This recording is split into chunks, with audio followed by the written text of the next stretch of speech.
So it's time to learn C# syntax. And this is how it's going to work. I'm going to present a few concepts of the syntax and then apply it to the game.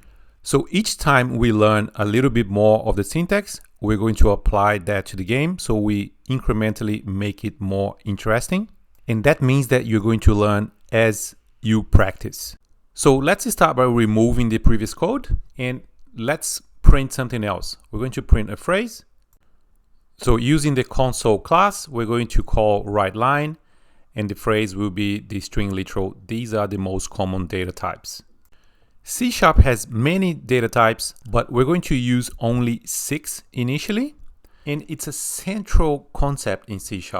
It's one of the features that distinguishes C# from other languages like Python and JavaScript. The fact that it's a strongly typed language that's so particular about types.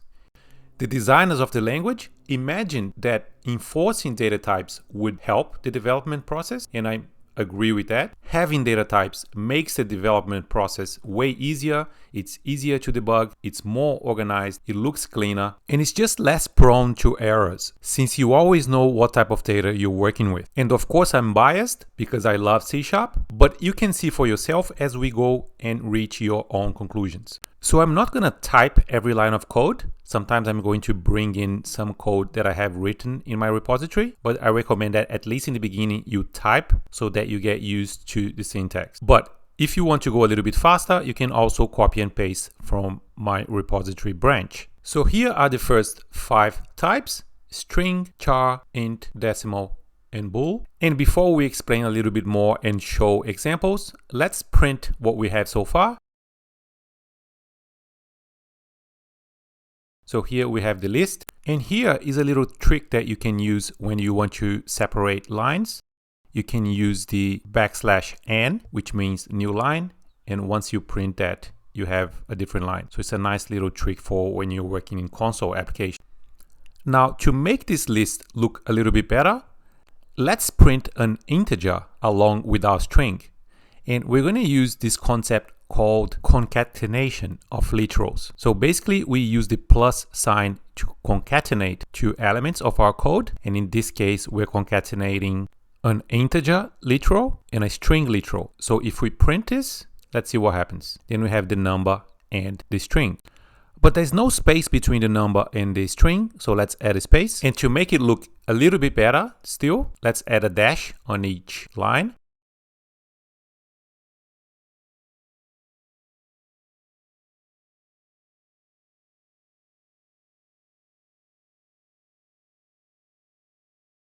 And now it's a little bit more presentable. Then let's add an example to each type. So first, let's use the word example with a space and colon, plus sign, and then my name, Pablo.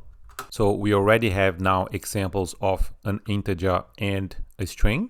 And for the example of a char, which means character, notice that I have the plus sign and then single quotes and my initial, so the letter P.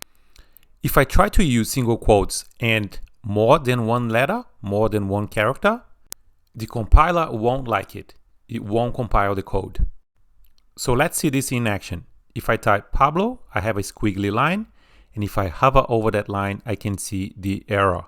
Too many characters in a character literal. So that's something else that you need to get used to from now, to always investigate what's wrong with the help of the compiler. C# has very strong tools to help us, and it's good if we can use it as much as we can. So going back, let's keep just the character P, and now an example of an integer. And I'm going to use the current year as an example, but of course you can use whatever integer you want. And the same for the other types. Now as a decimal, which represents floating point numbers or split numbers, I'm going to use my height.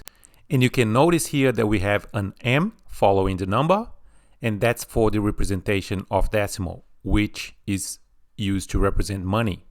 And this is used because there are other types in C# which represent split numbers. So to differentiate between these types, we have these letters after the number. One example would be the double, and when we want to represent a double, we use the letter D. After that, we have the bool, which represents a boolean. And if you haven't seen this before, that's a binary value. It only accepts two values, true or false.